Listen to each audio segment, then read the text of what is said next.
लड़भड़ोल क्षेत्र के लांगड़ा पंचायत के अंदर घूम रहे आवारा मवेशियों की समस्या से क्षेत्र के लोग बहुत परेशान हैं। यह आवारा मवेशी लोगों की फसलों को तो नुकसान पहुंचा ही रहे हैं, साथ में कई लोगों को भी घायल कर चुके हैं। खुले में घूम रहे आवारा मवेशियों के बीच एक आवारा बैल अब तक लगभग 4 व्यक्तियों को अपने हमले का शिकार बना चुका है। वहीं आज एक आवारा बैल ने फिर महिला को लहूलुहान कर दिया। पंचायत के खलारडू गांव में सवेरे अपने दैनिक कार्यों को निपटाने जा रही 66 वर्षीय वृद्ध महिला चंद्ररेखा पत्नी भगत राम के ऊपर एक आवारा बैल ने हमला करके उसे बुरी तरह से घायल कर दिया, जिसके कारण उसके सिर में 4 टांके लगाने पड़े। शरीर में काफी गुमचोटें भी आई। परिजन उसे पीएचसी लांगड़ा में ले गए, जहां से उसे जोगिंदरनगर अस्पताल के लिए रेफर कर दिया गया। वहीं पूर्व बीडीसी सदस्य पूर्व उप प्रधान ने मार्च महीने में उपमंडलाधिकारी जोगिंदरनगर को ज्ञापन दिया था कि लोगों के ऊपर हमला करने वाले इस बैल की समस्या से निजात दिलाई जाए, लेकिन आज दिन तक कोई कार्रवाई नहीं हुई है और अब एक और वृद्ध महिला उसके हमले का शिकार हो गई। ये जो आज घटना घटी हमारी माता जी हैं श्रीमती चंद्ररेखा, जिनको बैल ने मारा है लांगड़ा पंचायत में, सड़क के पास जा रहे थे रास्ते से, और ये चौथी घटना है। 3 बार पहले हो चुकी है। 2 पति पत्नी मारे हैं और एक लड़का सुनील है करके वो मारा है। धनीराम उसकी पत्नी मारी है। अभी चंद्ररेखा के साथ हुआ है, ऐसा ही है घटना घटी। मैंने एसडीएम साहब से भी अनुरोध किया था कि इस समस्या का समाधान किया जाए। 8 सालों से जिस व्यापार मंडल में चुनाव तक नहीं हुए और असंवैधानिक तरीके से व्यापार मंडल चलाया हुआ है, जिसका वर्तमान में कोई भी वजूद नहीं है, उसके पदाधिकारी नवगठित सुकेत व्यापार मंडल के संयोजक सुरेश कुमार को निष्कासित करने की बात कर रहे हैं। यह शब्द सुकेत व्यापार मंडल के पदाधिकारियों की आयोजित आपातकाल बैठक में व्यापारी वीरेंद्र सूद ने कहे। उनका कहना है कि हर काम का कोई तरीका होता है और उसके लिए बकायदा 15 दिन का नोटिस तक दिया जाता है, लेकिन जब वर्तमान के निष्क्रिय हो चुके व्यापार मंडल का कोई संविधान के अनुसार वजूद ही नहीं है, तो इस तरह की निष्कासन की जाने वाली बात का कोई सवाल ही नहीं उठता। सूद का कहना है कि सुकेत व्यापार मंडल ने व्यापारियों के हित के लिए इसका गठन किया है और 700 से अधिक व्यापारी वर्तमान में इसके साथ पंजीकृत हुए हैं, जिनका संयोजक सुरेश कुमारी उर्फ बब्बू पंसारी को स्वेच्छा से बनाया गया है। वर्तमान में जो व्यापार मंडल ने हिटलर शाही का फरमान जारी किया है, उसकी हम घोर निंदा करते हैं, क्योंकि कोई भी संगठन जो है अनुशासन के दायरे से चलता है, ये हम जानते हैं, लेकिन उसका एक तरीका और सलीका है कि जब भी किसी को नोटिस दिया जाता है, 15 दिन का नोटिस दिया जाता है, अगर वो जवाब देने में अक्षम सिद्ध होता है तब उसके ऊपर कार्रवाई की जाती है। मगर मैं ये समझता हूं कि वर्तमान के जो व्यापार मंडल ने फरमान जारी किया है वह हिटलर शाही का फरमान है और इसकी हम सभी व्यापारी जो सुकेत व्यापार मंडल से जुड़े हैं घोर निंदा करते हैं। घोर निंदा के काबिल ये बात है, इसलिए इसकी हमें अधिक चर्चा नहीं करनी है, क्योंकि अब जो है हमारा व्यापार मंडल जो है उनसे अलग हो चुका है और हम अपना कार्य स्वयं करेंगे। विधायक प्रकाश राव ने सिविल अस्पताल लड़भड़ोल के लिए भूमि अधिग्रहण का जायजा लिया। इस मौके पर उपमंडलाधिकारी नागरिक अमित मेहरा भी मौजूद रहे। उन्होंने बताया कि अस्पताल की नई बिल्डिंग की भूमि और साथ वाली भूमि का निरीक्षण किया गया, ताकि सारी भूमि को किस तरह से इस्तेमाल में लाया जा सके। साथ ही भूमि मालिकों के साथ समझौता करके उन्हें राशि प्रदान की जाएगी। आज जैसे कि हेल्थ डिपार्टमेंट द्वारा ये कमेटी बनाई गई थी, जिसमें कि एससी साहब, प्रोजेक्ट ऑफिसर, एसडीएम इत्यादि हम लोग थे, और यहाँ आके सीएमओ साहब, और यहाँ आके केवल ये नेगोशिएशन होनी थी कि किस प्रकार से जो हेल्थ डिपार्टमेंट के नाम यहाँ पे ज़मीन है किस प्रकार से वो हो पाएगी और कौन सी ऐसी रीनेगोशिएशन करके कुछ रियायत है जो कि इसमें हो पाए, ताकि ये जो स्ट्रक्चर है, जो बिखरा हुआ लैंड मास है यहाँ पे, वो कंसोलिडेटेड फॉर्म में एक तरह से हो पाए, जिसमें कि कल को कोई और प्लानिंग की जा सके कि क्या कोई और बिल्डिंग यहाँ पे या कोई और कंस्ट्रक्शन यहाँ पे की जा सकती है या नहीं।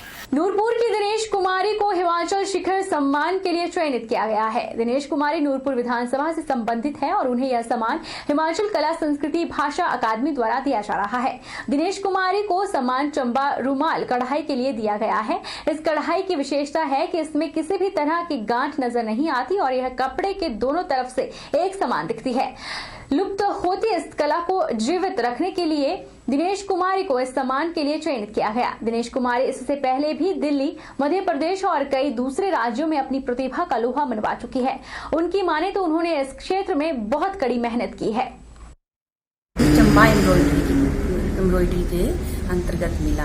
इसमें पहले मेरे को 1994-95 में हैंडीक्राफ्ट की तरफ से फर्स्ट प्राइज दिया गया था और दूसरा भाषा कला संस्कृति विभाग की तरफ से 2015 का वो भी फर्स्ट प्राइज दिया था और तीसरा doctor Bhimrao Ambedkar national award और चौथा कलानिधि सम्मान और अब एक दिल्ली में मिल रहा है, वो जो मेरिट सर्टिफिकेट देंगी वो दिल्ली में मिलेगा और पांचवा जो अभी सीएम जी देंगे मेरे को वो शिखर सम्मान देंगे। माल है ये दोनों तरफ एक जैसे होते हैं। अच्छा। इनकी एक खासियत है और इनको इस कढ़ाई में कोई गांठ नहीं लगती और ये ज्यादा तक ये जो रुमाल है वो कृष्ण की रासलीला से कृष्ण की रासलीला के साथ लगे हुए हैं। कृष्ण पर ज्यादा रुमाल ये बनते हैं। रामशहर के अंतर्गत गांव बलेहड़ के स्थायी निवासी बालक राम की गौशाला में आग लग जाने से लाखों का नुकसान हुआ है। आग लगने का कारण शॉर्ट सर्किट बताया गया है। वहीं स्थानीय लोगों की मदद से आग पर नियंत्रित किया गया और गाय भैंसों को बाहर निकालकर उनकी जान बचाई गई। नायब तहसीलदार ने परिवार को 2000 की फौरी राहत प्रदान की। पीड़ित काफी गरीब परिवार से संबंध रखते हैं और सरकार से यही मांग की है कि उन्हें उचित मुआवजा दिया जाए क्योंकि लॉकडाउन के समय काफी मुसीबतों का सामना करना पड़ रहा है।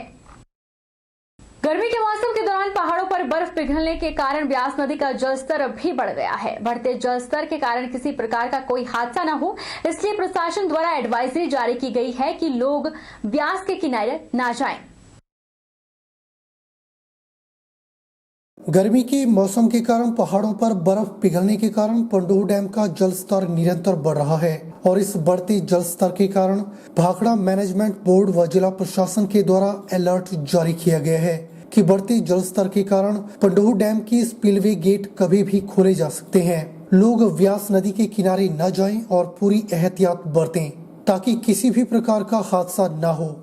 अत्यधिक गर्मी होने की वजह से जो हमारे हाई रिचेज है और जिन पहाड़ों पे जो बर्फ़ है वो पिघलने की वजह से हमारा ब्यास और जो उसकी ट्रिब्यूटरीज है उसका स्तर जो है काफ़ी बढ़ जाता है। इसकी वजह से जो हमारा फ्लो है रिवर में वो बढ़ता है। तो लारजी जो हमारा डैम है ये जो है इसमें पानी इकट्ठा होकर जो है एक हमारा अब जो है हाई फ्लड लेवल तक जो है पहुंच जाता है। तो इसमें लारजी डैम अथॉरिटीज़ की ओर से भी हमें एक अलर्ट आया है कि अब उनका जो डैम है वो हाई फ्लड लेवल तक पहुँच चुका है। तो इसी कभी भी जो है उससे जो है जो गेट से उसके जो है खोले जा सकते हैं। तो इसीलिए हमने विभिन्न माध्यमों से जो है सूचना जो है सभी पंचायतों को दे दी है और इसके माध्यम से मैं लोगों से ये गुजारिश करूँगा कि कृपया अगले 2-3 दिनों में ब्यास के जो नदी है इससे जो है इसके किनारों से थोड़ा दूर रहें। वहीं अब व्यास नदी का जलस्तर भी बढ़ गया है और नदी का पानी व्यास के किनारों को छूता हुआ नजर आ रहा है। मंडी जिला प्रशासन के द्वारा लोगों को व्यास नदी के किनारे न जाने की हिदायत दी गई है ताकि किसी भी प्रकार का हादसा न हो।